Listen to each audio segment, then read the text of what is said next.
Cara ibadah juga gitu. Kita ini kan, saya ini punya bapak kiai, mbah kiai, punya guru yang sangat alim ya, seorang kiai Kiai Memun. Itu dulu kita pengkaji ilmu itu tidak pernah tahu bedanya NU dan Muhammadiyah. Karena dulu Mbah Darwis itu, Kiai Dahlan itu dulu ngajinya bersama Mbah Hasyim ketika di Indonesia yang ngaji Mbah Soleh Darat. Mbah Soleh Darat itu dulu ngajinya sama buyut saya ke-6, namanya Mbah Soleh Asnawi di Kudus. Mbah Soleh Darat itu dulu alim-alimnya orang Jawa ya Mbah Soleh Darat, Soleh bin Umar. Tempatnya di Semarang, tapi beliau itu sebenarnya orang Jepara yang dekat Kudus. Setelah di Mekah, Mbah Hasyim ini mondoknya ya, mulazimnya ke Syekh Mahfud Termas, tapi sesekali ke Syekh Khotib Minangkabau. Nah yang Mbah Ahmad Dahlan lebih sering ke Syekh Khotib Minangkabau, sesekali ke Mbah Mahfud. Singkat cerita, karena Syekh Khotib Minangkabau sudah modern ya, terlibat organisasi dunia. Pas itu beliau pengagum Muhammad Abduh, pengagum Rasid Ridho, sehingga bawaannya Mbah Dahlan itu lebih pergerakan karena beliau lebih mengidolakan Syekh Khotib. Nah Syekh Khotib sendiri sebenarnya orang Minangkabau, jadi beliau namanya Muhammad saja sebenarnya.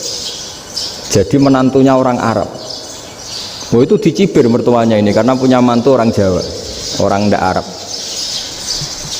Singkat cerita terus si mertuanya bilang gini, kamu jangan pernah bilang kalau orang Arab itu mansa kanal Arab, orang yang bertempat di Arab.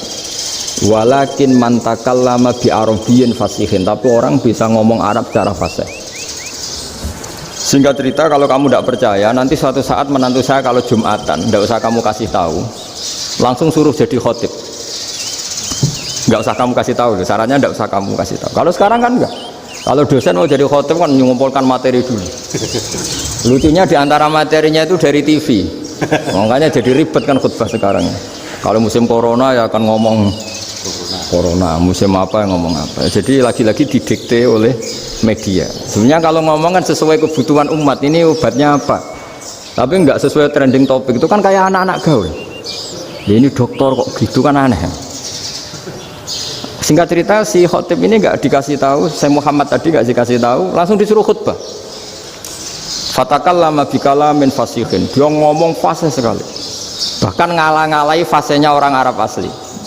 Semenjak itu beliau dapat gelar al-khotib, orang yang cakap berpidato berkhutbah. Makanya terus desa khotib al-Minangkabau. Jadi orang Indonesia itu luar biasa.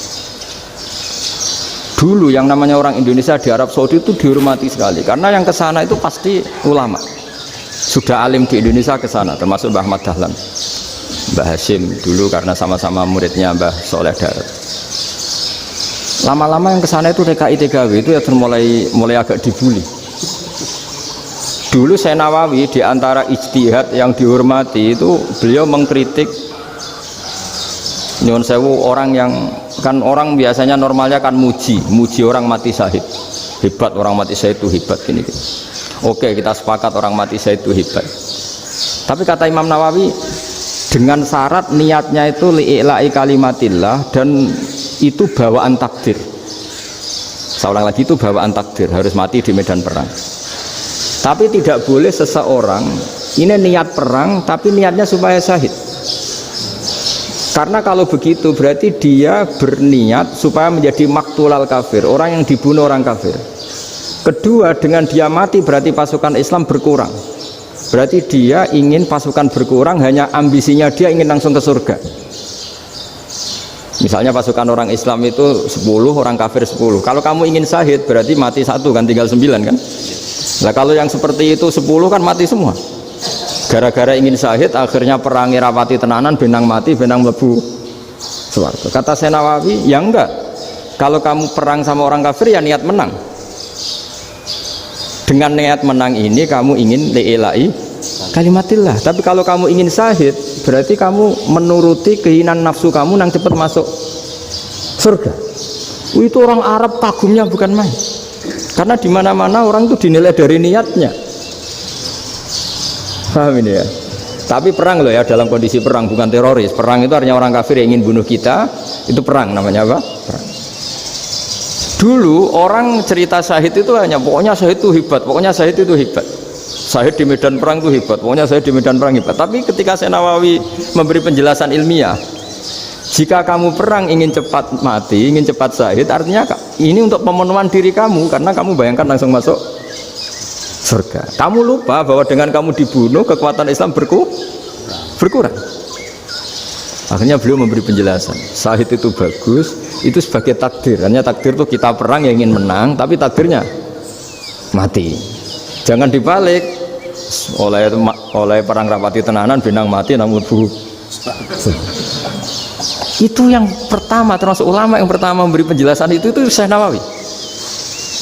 Akhirnya melahirkan kekaguman yang luar biasa dengan tafsir Munirnya itu. Terus beliau itu orang yang rileks kalau menjelaskan ilmu. Ini ya juga guru-gurunya Mbah Hasim, Mbah Guru sama Mbah Hasim sama Mbah Ahmad Dahlan Syekh Nawawi itu. Jadi dulu yang alim di Arab itu ada Syekh Nawawi, ada Syekh Khotib Minangkabau, ada Syekh Bakir Jogja, ada Syekh Mahfud Termas. Itu orang Indonesia banyak sekali yang alim. Bahkan diantaranya yang dikagumi Al-Azhar itu juga orang Indonesia, nama Syekh Abdul Manan, itu mbahnya Syekh Mahfud Termas. Itu pertama ada duta besar Indonesia di Mesir, itu termasuk barokahnya Mbak Abdul Manan tadi, itu juga orang Indonesia. Jadi pemahaman ulama Indonesia itu khas, termasuk ketika memaknai apa? Syahid. Ketika memaknai apa? Syahid. Itu unik. Ketika Syekh Nawawi diuji dulu itu yang namanya ulama diuji dulu oleh 100 ulama. Jadi dulu ya ada kompetisi. Imam Bukhari diakui jadi ahli hadis itu diuji oleh mi'atu muhaddisin, 100 orang ahli hadis, sanad dibolak-balik, matanya dibolak-balik, tapi beliau tetap bisa mengembalikan proporsi sanad itu. Syekh Nawawi pernah diuji gini, ayul afdol al ulama awis salatin, keren mana ulama sama raja atau sama orang-orang kaya sama penguasa? Ya keren ulama. Terus dibully sama orang. Tapi setahu saya banyak ulama yang antri di rumahnya raja, tapi saya tidak tahu melihat raja antri di rumahnya ulama. Ya, kan kebanyakan kan mungkin ustadz atau kiai yang antri ngajukan proposal kan enggak. Nah, kalau raja kan enggak pati itu, malah enggak usah antri, kiainya sudah nyambut sebelum datang. Jawabannya lucu Syekh Nawawi itu, dan yang tanya itu langsung diem. Ya karena ulama itu tahu fungsinya uang, sehingga cara nyari sampai seperti itu. Sementara raja-raja itu tidak tahu fungsinya ilmu, makanya tidak pernah sowan ulama. Sehingga jadi ya dianggap enteng saja. Ulama kan tahu fungsinya uang, tahu untuk pondok, tahu masjid. Sementara raja tidak tahu fungsinya ilmu. Jadi itu khas Jawa ya. Khas Jawa, khas Indonesia. Apa-apa yang menurut orang banyak dengan tanda kutip itu buruk atau baik, itu orang Jawa menafsirkan tuh gampang saja. Sehingga semenjak itu Jawa itu dipandang betul. Saya punya kitab namanya Qadhayal Haji wal Umrah. Itu terbitan Hayatul Ulya Arab Saudi, milik Wahabi. Itu diantara fatwa yang dipakai untuk solusi muskilatul haji, problem-problem haji kekinian. Itu fatwanya syekh-syekh yang dari Indonesia, termasuk Syekh Khotib Minangkabau, Syekh Nawawi Banten, Syekh Bakir Nur Jogja. Misalnya begini, dalam fatwa-fatwa yang menyulitkan kita ya, sampai sekarang jadi perdebatan. Ketika Sofa dan Marwah itu dengan batas tertentu, saya ulang lagi dengan batas tertentu, mau tidak mau atas nama kebutuhan, itu kan butuh perluasan. Karena kalau naik turun itu mudah disepakati ulama. Jadi misalnya gini ya, saya punya tanah seluas ini, pasti orang akan mengatakan sampai bawah ya tanah saya, sampai atas tanah saya. Itu mujma' alaih, itu disepakati. Sehingga Nabi ngendikan al-Ka'bah min tuhumil ardi ilas sama Ka'batun. Ka'bah sampai ujung bumi, sampai ke aras semuanya Ka'bah. Sehingga tidak ada perdebatan ulama ketika Masjid Haram di tingkat, kemudian yang di atas sholat, tetap dia menghadap Ka'bah. Tidak harus diluk melihat di bawah, enggak, karena Ka'bah sampai langit. Sama tanah Anda kamu tingkat sampai 10, enggak ada tetangga protes, karena bawah sampai atas tanah Anda. Tapi kalau diperluas, tanah Anda kamu luaskan setengah meter saja atau 3 cm saja, iso geger bek tonggo. Karena di mana-mana batas itu ya tadi, kalau atas bawah miliknya, kalau samping enggak. Pertanyaannya, perluasan Mina itu ke samping. Perluasannya Matof yang Mas'a itu juga ke samping. Geger kan ulama dunia. Bagaimana hukumnya Mina Jadid? Mina yang diperbarui atau Mina yang diperluas. Itu diantara rujukan baik yang membolehkan maupun yang menentang. Itu ya Syekh Indonesia. Itu original tuh. Saya punya kitab original terbitan Hayatul Ulya, kira-kira ya kemenaknya Arab Saudi kalau di Indonesia itu. Itu yang dirujuk Dawai Syekh Nawawi, Dawai Syekh Khotib Minangkabau. Karena apa? Ada logika khas Jawa. Misalnya begini. Meskipun saya tidak perlu fatwa Mina Jadid sah apa enggak, memang jadi perkhilafan ulama. Misalnya kampung ini dinamai Mina. Pertanyaannya gini, tanah yang di samping ini bisa milik Anda apa enggak? Ya bisa Gus kalau dibeli atau dihibahkan. Berarti tanah di samping Anda menjadi milik Anda karena ada proses pengambil alian lewat beli maupun hibah. Nah masalahnya ini negara itu berhak menganeksasi atau memasukkan ini sebagai Mina. Itu ulama Jawa kalau ditanya alasannya apa? Fa'innal muttasila bisek hukmu dzalika syek. Karena yang gantet, yang mutasil itu bisa dihukumi seperti sesuatu itu. Jadi kalau ini Mina, ya yang gantet Mina ini ya bisa dikatakan Mina. Beda dengan membuat Mina Malang Mina, wah itu tidak bisa, tidak mutasil kan? Itu enteng sekali ulama Jawa. Satu ya tentu karena kebutuhan, tapi asal masih al-muttasilu bihi, yang masih tanah yang masih mutasil dengan. Nah, ketika perluasan Mas'ah antara Sofa dan Marwa kan misalnya ini batas luasnya Sofa, ini batas luasnya Marwa. Lalu atas nama kebutuhan, Sofa Marwa itu sampai sini. Sampai agak meluas ke sini. Itu geger Arab Saudi. Wah, ini gimana?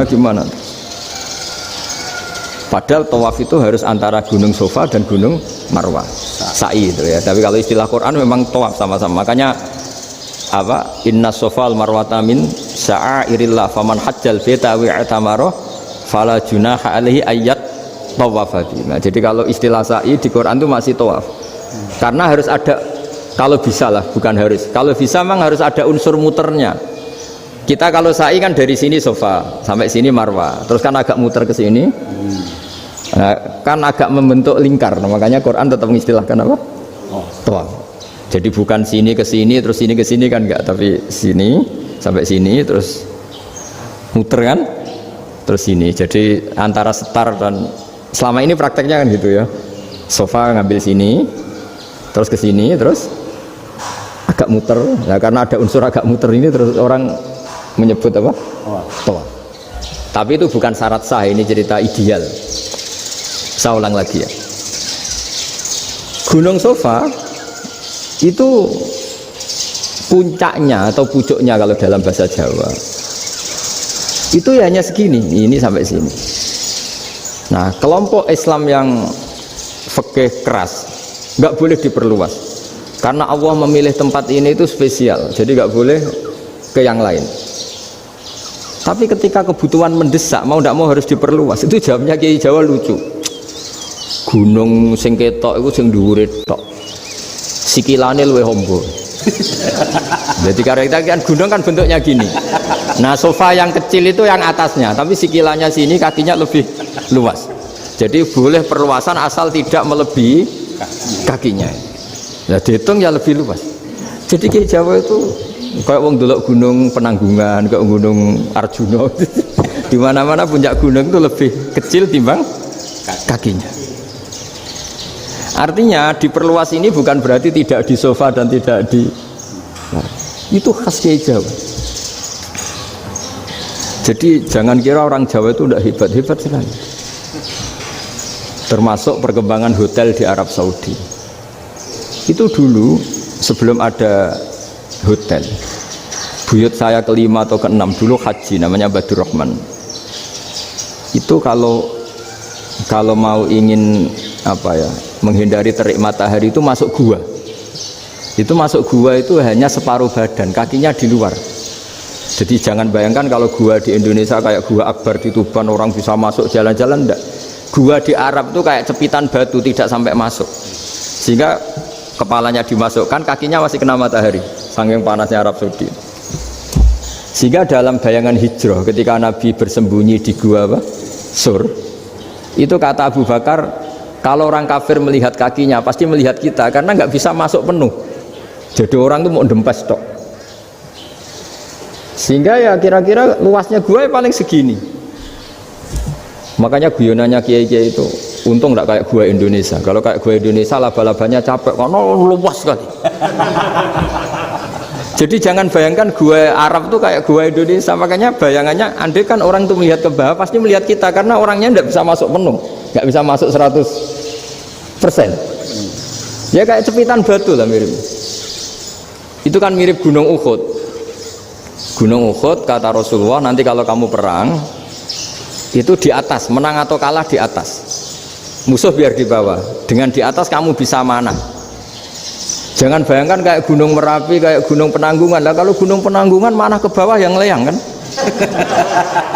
Jadi gunung di Arab itu kayak bukit ya, sampean pernah kan ke Uhud itu ya sama ini aja tinggi ini kan. Nah ini yang mulai ada mis, makanya nerjemah itu susah di Indonesia. Karena jabal itu udah harus tinggi. Kalau tinggi nggak bisa mana dari atas ke bawah kan nggak ngefek kan. Sampai kalau ke Uhud gunungnya kan pendek sekali, sehingga yang mana dari atas ke bawah ya kalau kena musuh ya celaka karena memang dekat. Ya kalau gunung Indonesia mana dari atas ke bawah yang ngelayang nggak ngefek. Nah itu susahnya nerjemah bahasa Arab ke kita. Jadi apa ya, transkrip itu nggak gampang karena ada pengertian yang beda. Kita kalau bilang gunung itu tinggi sekali, sampai banyak mahasiswa tersesat ya saking tingginya. Kalau orang naik Uhud nggak akan tersesat, wong ketok dari bawah itu. Nah ini pentingnya ngaji ya. Jadi akhirnya ulama-ulama Indonesia itu dipakai rujukan.